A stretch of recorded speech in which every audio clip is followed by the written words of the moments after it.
In the Duggars world, women are not permitted to work outside the home. Which means that as a mother of 7 with a husband behind bars, Anna Duggar is in a seriously perilous situation. She has no real-world job experience, and for the first time in her life, she's on her own financially. TLC has cancelled Counting On, and the entire Duggar clan is reportedly desperate for cash. But no one's situation is quite as dire as Anna's. The only thing that Anna has going for her is that her in-laws are among the biggest landowners in Northwest Arkansas.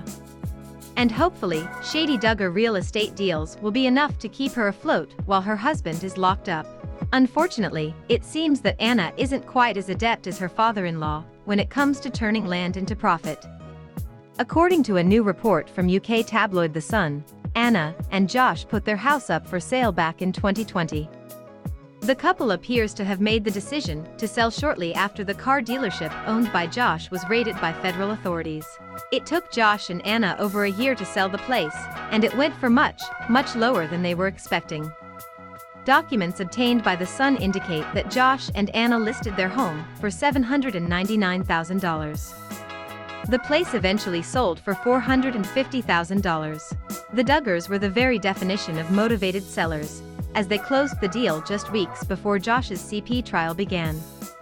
Adding insult to injury is the fact that the property was apparently Josh and Anna's dream home. While Josh's place of business was being raided, he sat in a car with 2 federal agents and had a surprisingly candid conversation about many aspects of his life.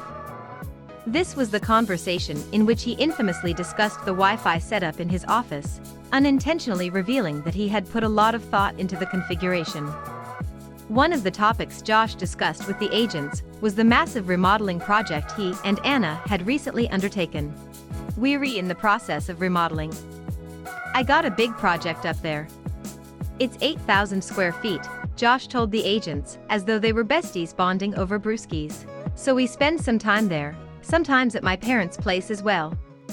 So we're kind of split between the two, depending what we have going on there." The project was never completed, of course, which is one reason that Josh and Anna were forced to sell for a fraction of their asking price. The home has no finished work, it's a shell, an insider told The Sun at the time of the sale. As for where Anna and the kids are living now that their home has been sold, well, that remains a mystery. Jim Bob Duggar recently purchased a plot of land through an LLC that's technically owned by Anna.